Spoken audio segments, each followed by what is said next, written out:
Creo que Nelly Campobello, Mujer de Manos Rojas, así se llama el libro, es la historia de una obsesión.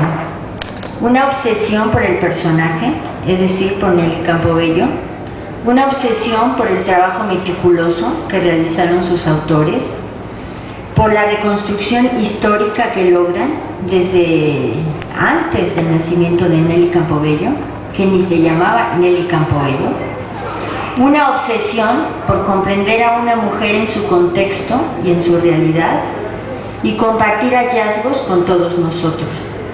Todo tipo de investigación y todo tipo de arte, como la literatura, no tiene sentido si no se comparte con los demás. Es acumular conocimiento, es formas de expresión, pero hasta el momento que se convierte en algo como este libro y los demás lo pueden compartir, tiene sentido. Si no, pues queda guardado en un cajón. Gracias a Jesús y Flor encontramos a una gran artista surgida de la Revolución Mexicana. Es escritora, es bailarina, maestra, coreógrafa, directora. Es parte importante del grupo de artistas e intelectuales que permitieron un cambio en nuestro país, en nuestra manera de pensar y de concebir al mundo. Gracias a Jesús y Flor, descubrimos que Nelly Campobello reconoce como máximo caudillo revolucionario a Francisco Villa, es decir, una figura masculina, pero al mismo tiempo ella revalora lo femenino que está presente en la patria, la nación, la revolución.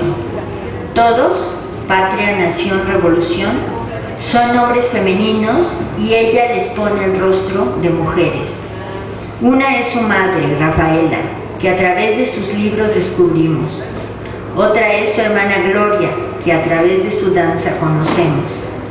Otra es la lucha revolucionaria misma, presente a través de obras dancísticas enormes, vitales, como el ballet de masas 30-30, de la que ella es autora. Otra figura femenina es ella misma. Basta ver la portada del libro para descubrirla. Vean, está ella en un salto enorme, abierto, con los pies desnudos, libres, con la ropa roja, ¿sí? Esta es una danza de principio de los años 30. Es la manifestación de mayor avanzada de las mujeres, de su reconstrucción en el cuerpo, que eso es la danza, ¿no? Y de romper el silencio de las mujeres por medio del arte, en este caso de la danza. Es una mujer que avanza, que muestra fuerza y determinación, es ella misma. Y abajo están los revolucionarios. Miren, aquí están. Claro, Pancho Villa, ¿no? Con sus sombreros, con sus cabelleras, con sus figuras reconocibles. Pero ella está en primer plano. Ella es la patria y la revolución misma.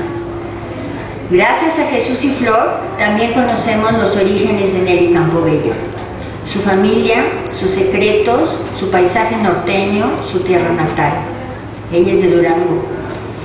Conocemos sus motivaciones para transformar su vida, para adivinar su futuro, para encabezar a la tribu hasta México y hacerse de nombre, tiempo y espacio.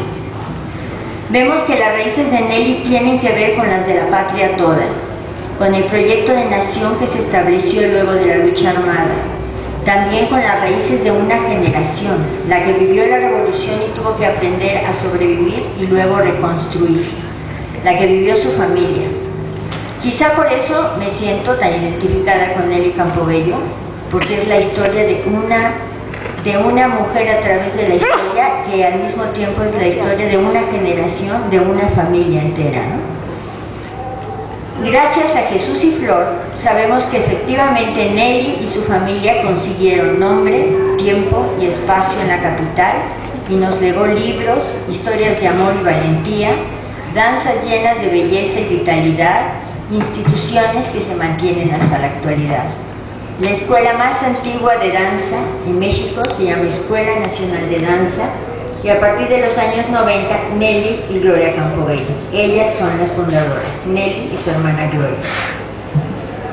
Gracias a Jesús y Flor, confirmamos que como todos, Nelly Campobello era una mujer imperfecta, es decir, profundamente humana, pero obcecada con una profunda voluntad de ser.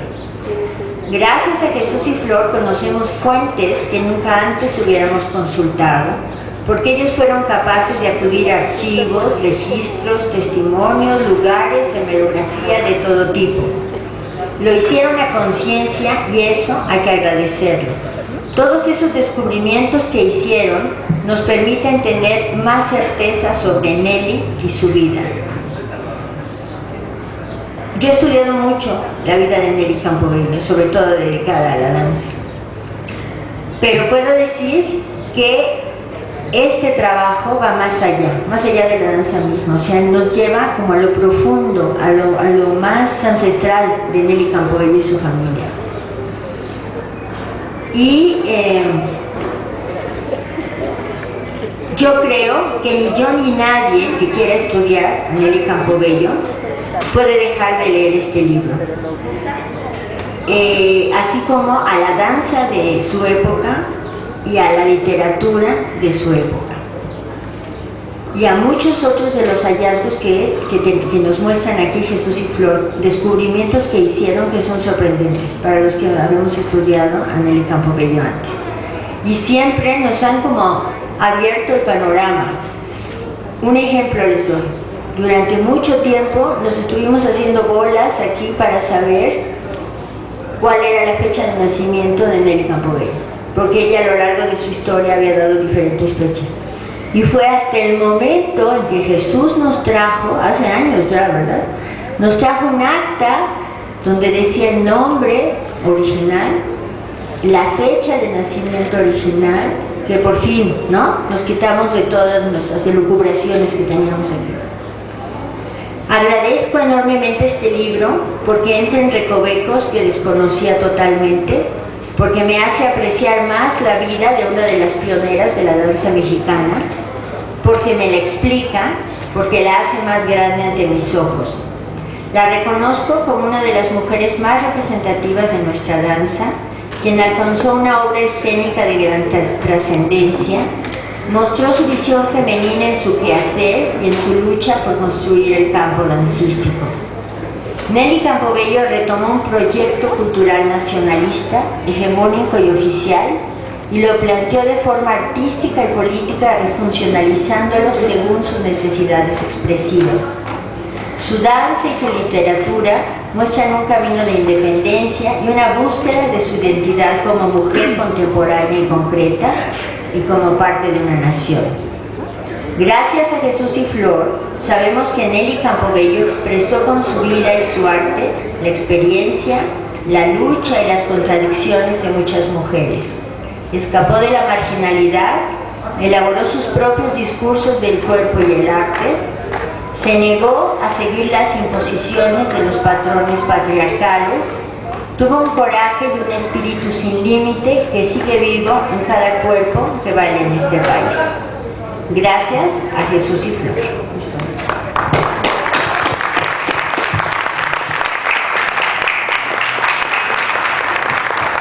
Bueno, antes que nada quiero hacer un agradecimiento público. Margarita se presentó como una persona que se ha dedicado a investigar la danza, pero yo tengo que decirles que es la investigadora más importante sobre la danza nacional de este país. Margarita ha publicado muchos libros y para nosotros fue fundamental a cada paso que teníamos que hacer una referencia en la danza, remitirnos a Margarita. Y cuando le invitamos a que leyera el libro y nos hiciera sus comentarios hace 2 años, inmediatamente aceptó gustosa, lo cual le agradecimos mucho porque la admiramos verdaderamente, la respetamos. Y además lo voy a decir, Margarita también nos une que tiene sangre chihuahuense, sus ancestros son chihuahuenses, o al menos por la vía materna. Y ahorita yo quiero expresarles a todos ustedes que realmente me conmueve el comentario y lo agradezco. Vamos ahora a pasar a la parte que nos corresponde. Vamos a ir leyendo alternadamente y luego al final dejaremos espacio para que se hagan preguntas o para que cada quien, Flor y yo, vayamos haciendo nuevos comentarios. Empiezo. Esta biografía se empezó a gestar en el año de 1990 como un acto de protesta por la desaparición de la escritora y figura de la danza nacional Nelly Campobello, de quien hacía varios años no se sabía nada, a pesar de que era la autora de Cartucho, una de las obras literarias más significativas de la Revolución, así como de haber dirigido durante más de 40 años la Escuela Nacional de Danza. El interés y entusiasmo por hacer explícita la vida y obra de esta mujer norteña surgieron de inmediato, pero también muy pronto se presentaron los obstáculos para seguir sus huellas, pues Nelly Campobello no era un personaje sencillo y accesible. Su vida estaba llena de huecos, misterios y ficciones. Así fue como nos enfrentamos al reto de reconstruir con mucha paciencia y mucha dedicación la vida de esta enigmática mujer, siguiendo su rastro a través de los testimonios de familiares y personas que la habían conocido, tanto en su pueblo natal, Villaucampo, Durango, como en Parral, Chihuahua, y en la Ciudad de México, lugares en donde había residido en diferentes etapas de su vida. El proceso de realización de esta biografía, de este libro, tardó mucho tiempo, tardó alrededor de 10 años, pues como mencionó el profe Vargas, desde un principio tuvimos que afrontar algunos obstáculos que requerían mucho tiempo para ser saltados. Primeramente fue el hecho de que escribiríamos entre dos autores, por lo que teníamos que encontrar un criterio común para manejar la información, para seleccionarla, para presentarla, lo cual no fue sencillo de resolver, pues aunque en algunos aspectos coincidíamos con facilidad, casi de inmediato, nos repartíamos las actividades o complementábamos las ideas, en otros casos nuestros puntos de vista eran muy distintos, sobre todo en algunos momentos, en la interpretación de algunos momentos de la vida de Nelly, de algunos hechos, por lo que era necesario en esos momentos que cada uno fuera argumentando sobre su postura para analizar paso a paso, con detenimiento, los datos y de esa manera llegar finalmente a una conclusión que nos dejara a los dos convencidos. Estas diferencias de opinión se presentaron especialmente en el proceso de redacción, deteniéndonos frecuentemente para encontrar las palabras que expresaran de manera más clara lo que queríamos decir, lo que queríamos mostrar, y discutíamos la forma en que iban a quedar las frases, en que iban a quedar presentadas las ideas, ordenadas las ideas, rehaciendo una y otra vez cada párrafo que íbamos redactando. Sin embargo, hubo otros momentos en que el entusiasmo y la correspondencia nos permitía avanzar con fluidez, dejándonos muy satisfechos de los avances y de cómo los dos coincidíamos en varios puntos. Pero el obstáculo más grande que enfrentamos, el que llevó más tiempo, fue que no existía un archivo sobre Nelly, un archivo del cual pudiéramos partir para luego recurrir a otras fuentes. Todo lo que Nelly había guardado a lo largo de 50 años, fotografías, cartas, apuntes, etcétera, todo desapareció junto con ella. Afortunadamente, a partir de los años 30, Nelly llevó una actividad muy intensa como artista de la danza y de las letras, quedando de ello algunos libros y cientos de artículos en revistas y periódicos, los cuales fuimos encontrando de poco en poco en la Hemeroteca Nacional, la Biblioteca Lerdo de Tejada y la Biblioteca México durante viajes realizados a la capital de México y con el apoyo de algunos investigadores. A la ausencia de un archivo que ya ha mencionado Flor, un archivo central sobre la vida de Nelly Campobello, se sumaba el hecho de ir descubriendo que lo poco que Nelly había contado sobre su vida estaba lleno de ficciones e inexactitudes. Esto determinó que le diéramos una importancia especial a las entrevistas que realizamos a familiares y conocidos de Nelly, entre los que contamos al escritor Germán Lizar Zubide, al maestro de danza Enrique Vela, al bailarín e investigador Felipe Segura, así como a algunos familiares norteños como sus primos Marco Moya, Soledad y Miguel Luna, sus sobrinos Amaro Luna, Lourdes, Salvador y Miguel Benzor, Rosa María y Manuel Mesa, algunos vecinos de su calle entrañable, la Segunda del Rayo, donde se gesta Cartucho precisamente, como fueron Ángela, Elizabeth y Miguel Hinojos, Eugenio Flores, Hilda y Salvador Barreno, así como a sus paisanos de Villaocampo, don Pedro Dávila y Bernardo del Real, entre muchos otros, quienes fueron aportándonos, además de sus testimonios, algunos documentos como fotografías y cartas. Fue gracias a los datos obtenidos por esta vía que se fueron aclarando varios puntos oscuros en la vida de Nelly, marcándonos así el rumbo para buscar en otras fuentes. Un ejemplo de esto es la revelación hecha por Soledad Luna, quien nos informó un día que Nelly, antes de venir a la Ciudad de México en 1923-1924 y encontrar un camino en la danza, se había desempeñado como adivina de la suerte y curandera en Ciudad Juárez. Soledad Luna era prima hermana de Nelly y al ser entrevistada contaba con 85 años de edad y residía en la ciudad de Chihuahua. Este dato que Soledad nos da sobre Nelly, sobre la Nelly adivinadora, resultó increíble y sorprendente, y Soledad lo narraba con gran seguridad, dándonos muchos detalles que enriquecían su versión. Soledad recordaba que cuando ella tenía alrededor de 6 o 7 años, vivía en Ciudad Juárez junto a sus papás y a su pequeño hermano.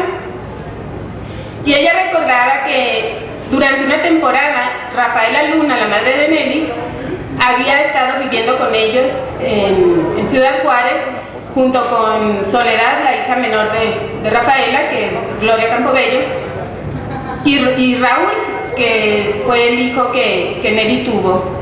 Raúl tenía 1 año de edad y Rafaela lo llevaba con ella.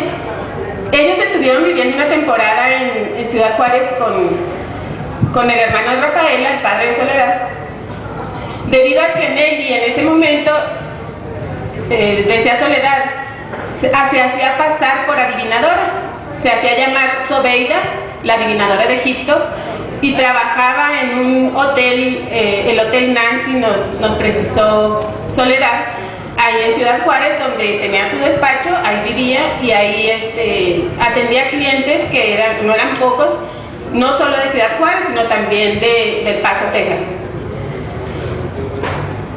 Soledad nos precisaba, por ejemplo, que ella había visto a Nelly en su trabajo de adivinadora, nos decía cómo se caracterizaba, cubriéndose la cabeza con un turbante, vestida de rojo, muy elegante, y ella la había visto porque había acudido junto con sus padres a llevar unas bebidas que Nelly vendía para curar.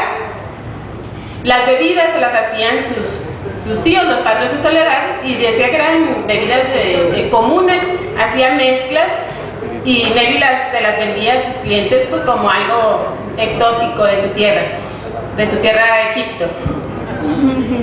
Estos datos que Soledad nos daba por sí solos ya eran lo suficientemente descriptivos para otorgarles alguna veracidad, y decidimos emprender la búsqueda en el periódico La Patria de El Paso, Texas, esperando encontrar algún anuncio de la famosa adivinadora de Egipto. En el archivo histórico de la ciudad de Chihuahua se conservan publicaciones de varios años de La Patria, por lo que emprendimos una revisión exhaustiva, página por página, de los ejemplares de 1918 a 1920. Y aunque no encontramos ningún anuncio de nuestra adivinadora, Sí encontramos pequeñas noticias, pequeñas líneas en donde se hacía referencia a ella y también se confirmaba en estas notas que ella trabajaba en el Hotel Nancy, que ahí vivía y ahí despachaba. Soledad nos había incluso proporcionado la dirección y el norte de donde estaba el Hotel Nancy. Y de esta manera se acudió a Ciudad Juárez, se buscó si todavía existía el edificio y efectivamente ahí estaba todavía. La parte de abajo del edificio eran locales comerciales, pero la parte de arriba seguía funcionando como un hotel de paso ya, muy destruido, pero todavía con los tapetes en los pasillos, los decorados, porque había sido un hotel de prestigio. La información que nos proporcionó Soledad, ya confirmada con lo que encontramos en el periódico La Patria, y al ir a acudir al hotel, pues adquirió una gran relevancia. Y ella fue una de las principales informantes de todas las etapas desconocidas de la vida de Nelly Campobello. Se convirtió en una de nuestras informantes principales. En esto de ir integrando toda la información, en muchas ocasiones tuvimos que regresarnos a entrevistas que ya habíamos analizado, datos que ya teníamos definidos. Y cuando doña Soledad Luna nos platicó esto de Zobeida, decidimos escuchar nuevamente con mucho detenimiento entrevistas que habíamos realizado a algunos vecinos de la calle Segunda del Rayo en Parral, y detectamos que la señora Elizabeth, hija de Enedina Hinojos, que había sido una gran amiga de Nelly desde la infancia, también ella nos había dicho en las entrevistas que su mamá le había platicado una vez que Nelly había sido una mujer muy luchona y que hasta de adivinadora la había hecho, contándole la anécdota de que cuando una vecina de ahí de la Segunda del Rayo, muchos años antes, había hecho un viaje a Ciudad Juárez, en el tranvía se le había acercado una húngara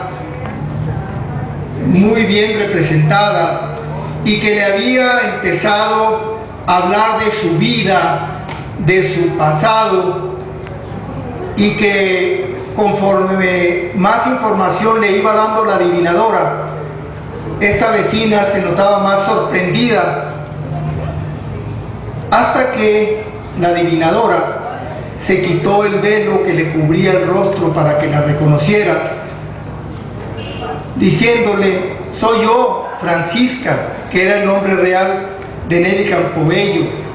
Y esta anécdota se contó mucho en la Segunda del Rayo, porque ya hacía algunos años que Nelly, Francisca, había salido de ahí. Bueno, pues con esta información para nosotros la versión de doña Soledad Luna era ya determinante. Ahora, ¿por qué tan importante saber que Nelly había sido Zobeida? Bueno, porque también había el dato de que en esos años Nelly había tenido un niño en Chihuahua, y que después de haber tenido este niño se había ido a Juárez, pero no sabíamos qué había hecho, y la respuesta estaba precisamente en la versión que nos había dado Soledad y que luego confirmamos con la versión de Elizabeth. Esto se los ponemos como ejemplo para que vean ustedes cómo se fue construyendo la biografía paso a paso, detalle a detalle. En algunas otras ocasiones, nuestras observaciones sobre algunos documentos nos arrojaban información sobre nuevos posibles informantes o pistas, resultando tras la investigación exitosos en algunos casos y en otros no. Un ejemplo de estos últimos fue cuando, revisando las actas de defunción de las hermanas de Nelly, encontramos algunos nombres de personas que firmaban como testigos, tanto en el acta de Carlos Moya como en el acta de Gloria Campobello, así como un domicilio que se repetía en las dos actas. Esto nos despertó gran curiosidad, pues no coincidían con el domicilio de la familia Campobello.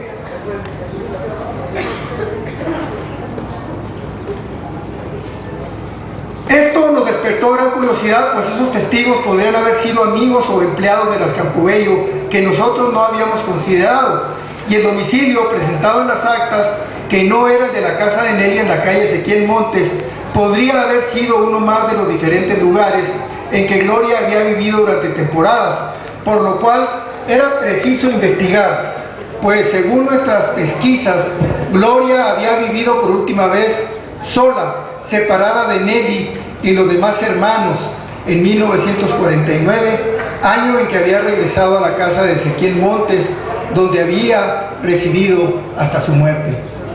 Para darle seguimiento a estos datos, solicitamos el apoyo de Gaby, de la licenciada Gaby Morales, que es amiga chihuahuense que reside en esta ciudad, está aquí en primera fila, y ella nos había estado ayudando durante meses a localizar artículos relacionados con las hermanas Campobello. Le pedimos a Gaby que acudiera a esta dirección y verificara qué había actualmente en ese domicilio. Mientras Gaby acudía y veía si localizaba la dirección, nosotros ya nos estábamos imaginando que había ahí un edificio de apartamentos donde seguramente Gloria había vivido, donde había tenido amigos que eran los personajes que figuraban como testigos en su muerte y en la de su hermano. Ya nos estábamos construyendo una historia, emocionados con la posibilidad de que encontráramos nuevos posibles informantes, de que alguien en ese edificio pudiera darnos un dato que nos diera luz en cosas que no conocíamos sobre las hermanas.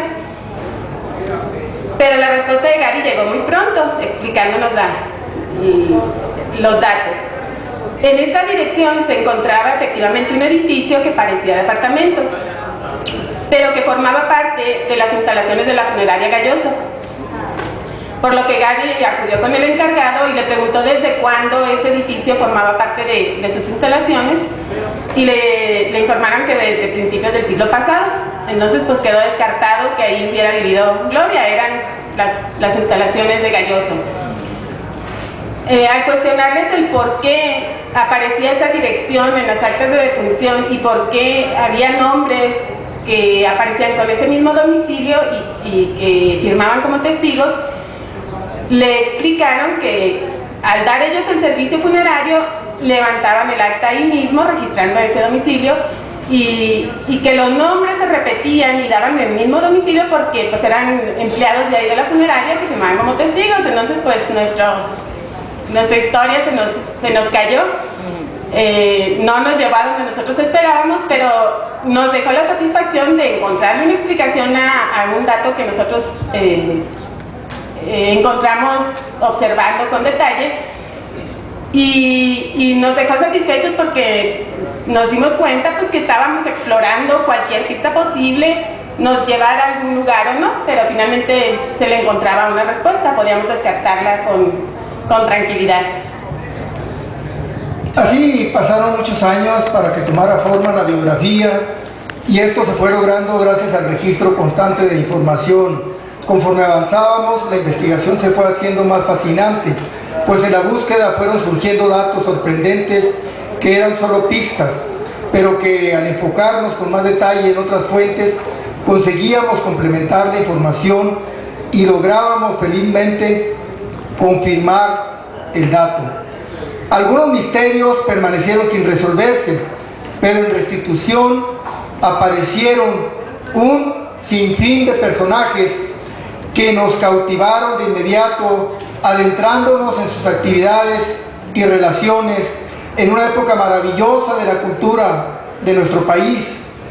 Personajes como Carlos Noriega Job, Gloria Campobello, el doctor Atl, Carlos Trejo Lerdo de Tejada, José Muñoz Cota, Frida Kahlo, Tina Modotti, Julio Antonio Mella, Martín Luis Guzmán, José Clemente Orozco.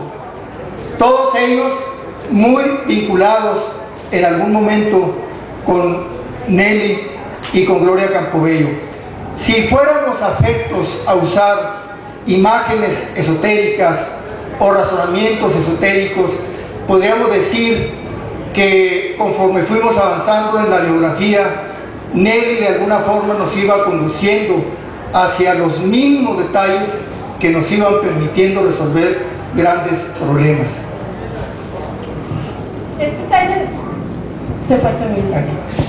Estos años de investigación nos llevaron a un mundo, a un México desconocido, que nosotros desconocíamos.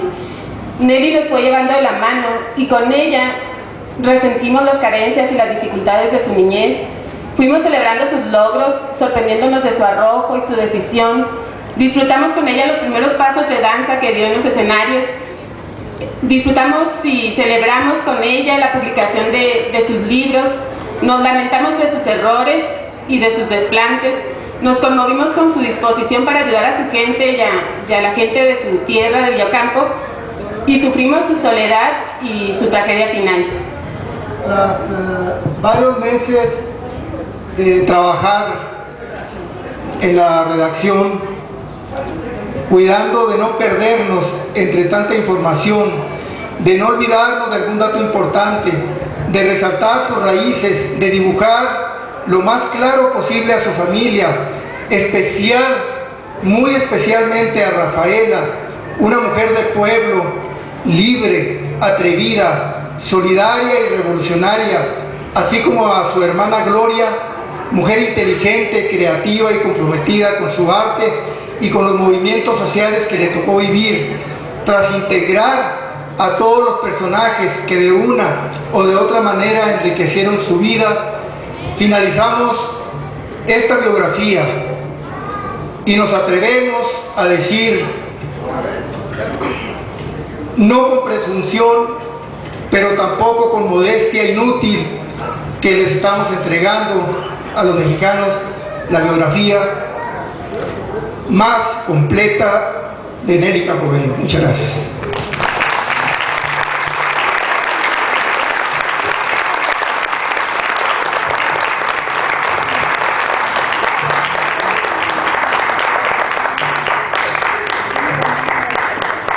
Los invitamos a que nos hagan preguntas donde consideren que algo no quedó claro de la lectura que acabamos de hacer o de los comentarios que hizo la doctora Margarita Tortajada.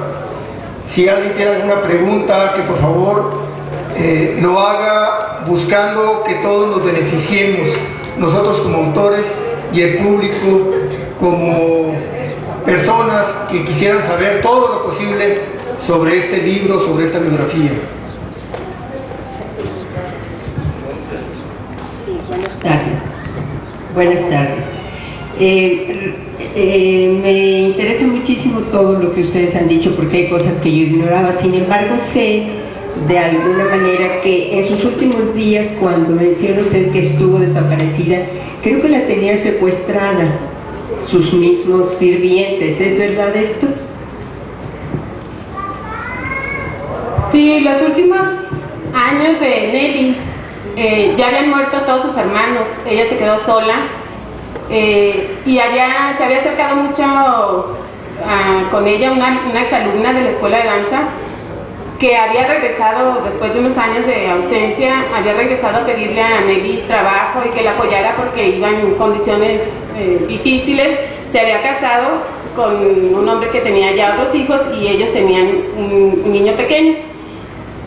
Nelly, como a otras personas que trabajaron en la escuela o trabajan con ella, les prestó unos cuartos de las instalaciones de la escuela de danza para que vivieran ahí y le dio trabajo como maestra. Ellos se fueron acercando mucho a Nelly, especialmente porque Nelly sintió gran afecto hacia el niño, pues el niño tenía la edad y más o menos las características físicas del niño que ella perdió. Su niño murió a los 2 años. Entonces Nelly empezó a tener mucho afecto hacia este niño y a través del niño ellos se fueron acercando cada vez más, de tal manera que ella bautizó al niño y se fueron haciendo muy cercanos. Cuando ella ya se fue quedando sola y empezó a tener problemas de salud, ellos se acercaron a estar cuidándola, dándole medicamento y de esta manera fueron dominando la voluntad de Nelly. Poco a poco Nelly dejó de ir a la escuela por problemas de salud, siempre estaba en malas condiciones, luego se habló, varios testigos dijeron que pues, la medicaban para tenerla dominada. dejó de ir a la escuela y se hicieron cargo, Cristina, la alumna, y el esposo Claudio se hicieron cargo de las funciones de la escuela como si fueran directivos, hasta que llegó un momento en que todos empezaron a demandar qué pasaba con Eli. Había mucho disgusto en la escuela porque ellos estaban tomando medidas sin ser nadie ahí, hasta que Bellas Artes tuvo que tomar cartas en el asunto. Solicitaron la presencia de Nelly, ellos nunca la presentaban, nadie la podía ver, los familiares pues todos vivían en el norte, tenía sobrinos pero nadie estaba aquí. Se hizo una demanda de secuestro en la que nunca se logró avanzar, sí entraron a la cárcel 2 meses creo, pero lograron salir. Tenían un abogado que también ya tenía fama en otros casos muy polémicos, Fuentes León.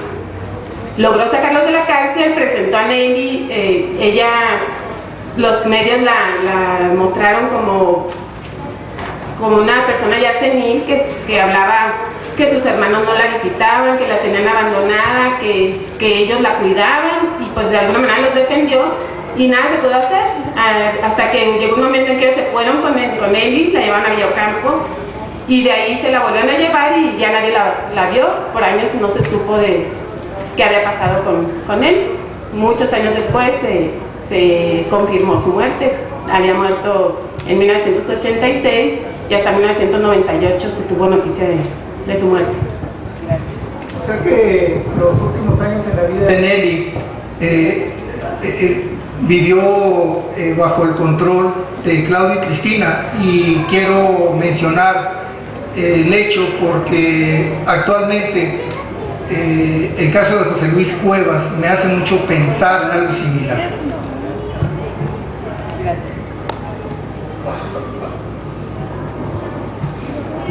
Gracias. Por una coincidencia, que yo no creo en las coincidencias ni en las casualidades, me enteré de esta persona admirable, algo de su historia, de sus libros, sus publicaciones y su labor dentro del Instituto Nacional de Bellas Artes. Pero mi pregunta es, hasta la fecha no se le ha hecho justicia, puesto que estas 2 personas que la secuestraron, Cristina y su marido, y hasta sus hijos, porque los tuvieron secuestrada en el estado de Hidalgo. Yo conozco la población muy bien y el lugar y el panteón donde fueron depositados sus restos. Pero a mí lo que me interesa es que se haga justicia, que se le haga justicia, porque parece que estos 2, no sé cómo denominarlos, secuestradores, y que la tuvieron en su vejez secuestrada, están libres gracias a la labor de su abogado, que como usted mencionó es un tipo que se la sabe de todas. Esa es mi pregunta. ¿Se ha hecho justicia o estos individuos todavía siguen disfrutando de la fortuna que le quitaron a Nelly Campobello? Gracias. En 1998, cuando finalmente se confirmó la muerte de Nelly, fue debido a que Claudio estaba participando en un evento en donde se iba a premiar a varios maestros y en la lista aparecía Nelly Campobello. Entonces al profesor Vargas le llegó la información, dio aviso a algunos medios para que fueran, porque pues para 1998 Nelly tendría 98 años y tenían, sin saber, más de 10 años, 13 años sin saber nada de ella. Ya cuando estuvieron ahí todos los medios y Claudio se dio cuenta, pues ya avisaron que Nelly no iba a estar, que ya venía en camino, pero que se había puesto mal de salud y habían decidido mejor regresarlo. A partir de ahí, la comunidad artística empezó los medios empezaron a presionar a las autoridades para que se investigara, y fue cuando encontraron los restos en Provenza Hidalgo. Aquí ya se detuvo a Claudio y a Fuentes León y se les declaró culpables, entraron a la cárcel, y a los 2 años, en el cambio de administración, cuando entra Fox, se les deja en libertad. Se hace un consenso con los jueces y solo uno decidió que eran culpables y los demás dijeron que no había pruebas y los liberaron. Lo de Cristina nunca se le dio seguimiento judicial, se desapareció y ya no se supo. No disfrutan de los bienes de Nelly porque dilapidaron todo en esos momentos. En los años que tuvieron a Nelly, acabaron con todo, destruyeron. Todavía la casa después apareció que se había vendido a la esposa de Fuentes León, pero quedó destruida, fue invadida por los Mazahuas y se enterraron incluso ahí fotografías, documentos que todavía quedaban en la casa. Contaba un periodista que él fue y vio cómo ponían cemento encima de las cosas, entonces probablemente también el hecho de que ellos entraran ahí fue para tapar evidencias. Lo más triste es que no solo Claudio y Cristina estuvieron involucrados, seguramente había más personas por diferentes motivos que estuvieron relacionados en este caso y de los cuales ni siquiera se supo nunca nada, porque es increíble que estos dos solos hubieran podido hacer lo que hicieron y hubieran burlado a la justicia.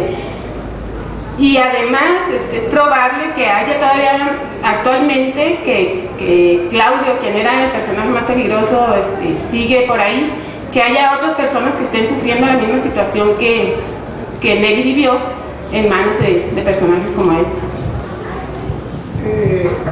Ya concretamente sobre la justicia, entre las motivaciones nuestras como autores, decidimos desde que empezamos ya a darle forma al libro con toda la información recopilada, decidimos que íbamos a tocar lo más esencial de la última etapa, porque nosotros estamos en desacuerdo en que el nombre de Nelly Campobello se recuerde como personaje de nota roja.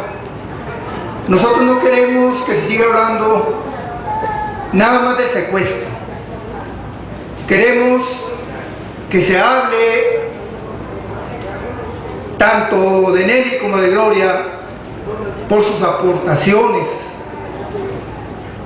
por su ejemplo como mujeres valerosas, por el momento que les tocó vivir en la cultura nacional.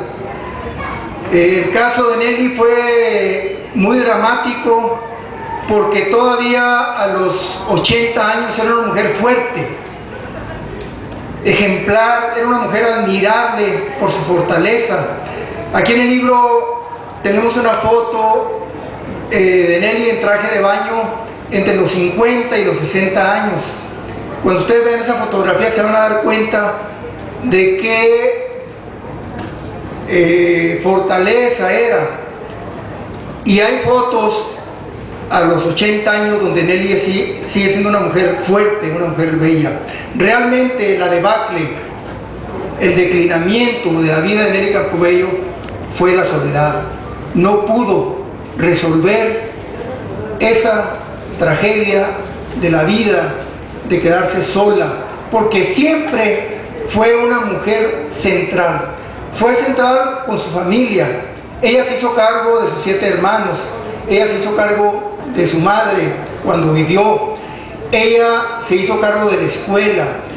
Era un Francisco Villa, mujer. Nelly Campobello, nosotros le dedicamos un capítulo como alma gemela de Francisco Villa, porque era una mujer que sabía mandar, que sabía hacerse obedecer, sabía cómo resolver los problemas. Incluso cuando tuvo que enfrentarse con Luis Echeverría, lo enfrentó y le ganó al presidente de la República lo que estaba ordenando que tenía que hacer como directora de la escuela de danza. Pero algo que no deja de ser admirable y que es parte también de esta gemelaridad entre Villa y Nelly es que nunca fue a la escuela. Nunca tuvo un maestro de escuela que le indicara cómo tenía que aprender a leer y a escribir. Aprendió a leer y a escribir con la ayuda de adultos, pero sin ir a la escuela. Se abrió paso en una Ciudad de México en los años más difíciles para una mujer, después del triunfo de la Revolución, y para una mujer bella además, que el que la viera inmediatamente la codiciaba sexualmente por su físico, y supieron tanto Gloria como Nelly resolver esto sin caer en el lugar común de personajes como La Santa, esta novela tan famosa que nos habla de la mujer provinciana que llega a la capital e inmediatamente la enredan los malosos y la prostituyen. Nelly y Gloria nunca se prostituyeron. Entonces, más que detenernos mucho o de lamentar, como debe lamentarse, el secuestro y la impunidad, que lo dejamos establecido en el libro, lo que más nos importa es que el mundo de la cultura en México y fuera de México les otorguen de una vez por todas el lugar que les corresponde. Nada más para que no se nos olvide, Jorge Aguilar Mora, el autor del prólogo del libro, especialista en literatura hispanoamericana, maestro de Washington, de la Universidad de Washington, ha sostenido en varias ocasiones, y es una autoridad para decirlo, que Pedro Páramo de Juan Rulfo no hubiera sido lo que es sin los pasos que Nelly dejó abiertos en su novela, en sus relatos de Cartucho. O sea, Jorge Aguilar Mora establece una genealogía de Cartucho, Pedro Páramo de Juan Rulfo, y de Pedro Páramo de Juan Rulfo, 100 años de soledad. Desde el análisis literario se da esta relación genealógica literaria. Si alguna otra pregunta quieren hacer.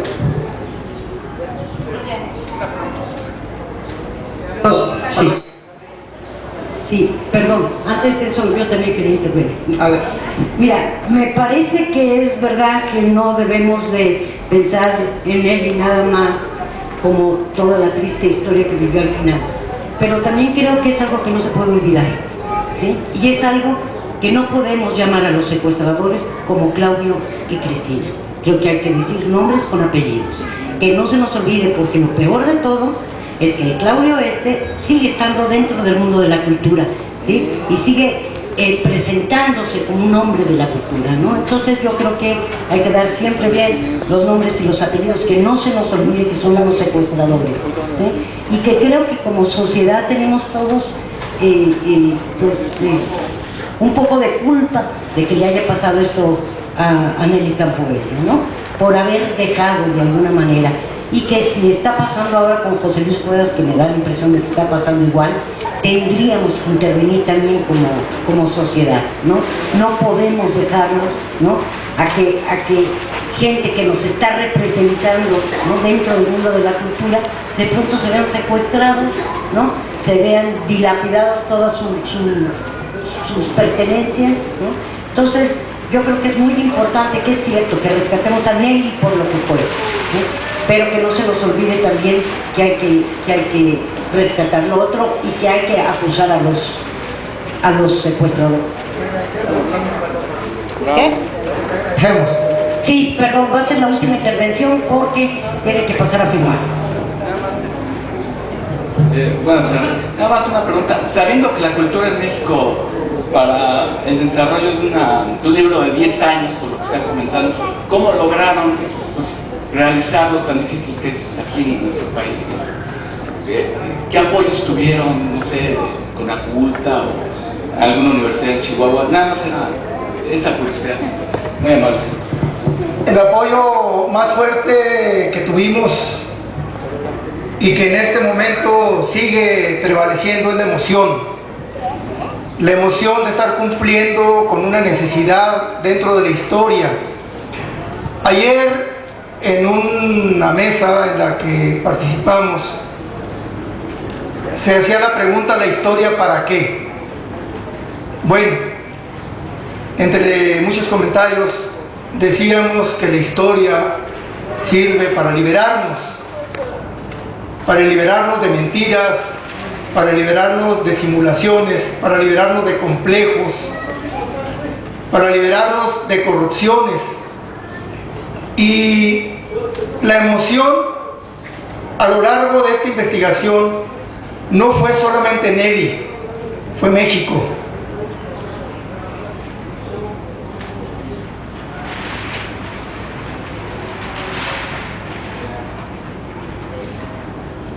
Lo que ustedes van a encontrar en estas páginas es un México perdido, es un México enterrado, un México creativo, un México digno, un México soberano, un México creativo, intelectuales comprometidos con el pueblo, artistas comprometidos con el pueblo.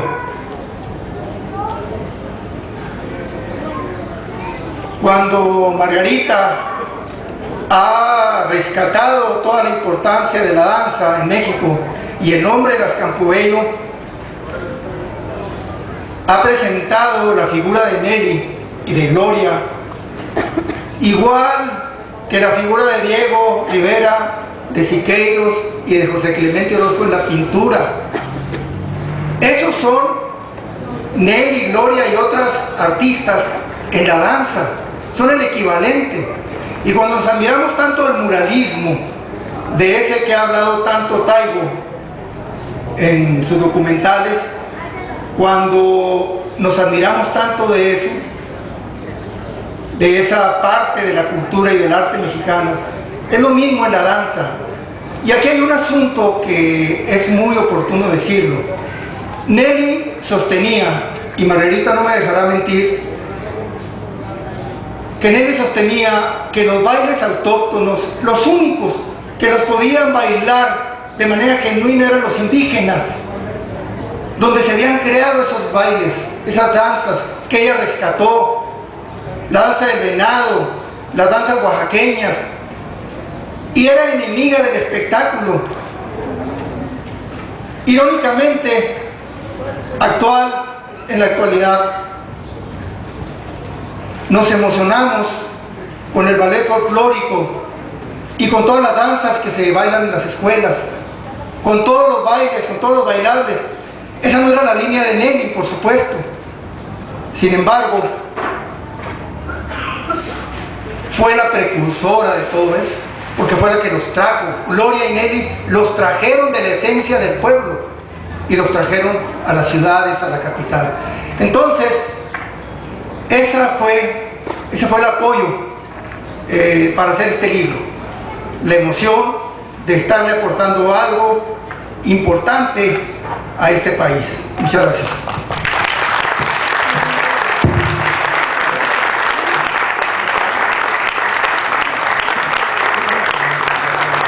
Vamos a hacer una brevísima pausa para permitir que Flor y Chuy firmen libros allá en esa esquina. Les queremos decir, donde nos están saludando en estos momentos con la mano, ahí van a estar firmando. Vamos a pedirles que firmen rápido, porque además trajeron de Chihuahua no solo su libro, que va a estar a la venta, sino trajeron una edición muy bonita y muy barata, a 50 pesos, de dos de los libros de Nelly Campobello, de Cartucho, que la edición que circula hoy en México cuesta carísima, y además hay otro libro, un tercer libro, un cuarto libro que trajeron. Francisca y yo. Sí, pero miren, para los investigadores de la literatura, traemos los libros en facsimilar de Cartucho, que se editó en 1931. Sí. Y el de Mano de Mamá, que se editó en 1937. O sea, por primera vez en Chihuahua hacemos una reedición de estas dos obras, tal y como las presentó originalmente Nelly Campoy. Entonces, si corren mucho, los que están encima de la mesa y van hacia allá, van a poder firmar, y si los que quieren el libro se mueven rápido porque no hay muchos ejemplares, y luego la prometida polémica entre Jesús y yo sobre qué pasó con la cabeza de Pancho Villa seguirá a continuación. Muchas gracias.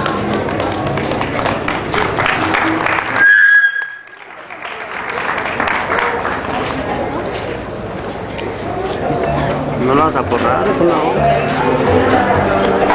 Espera, Flor.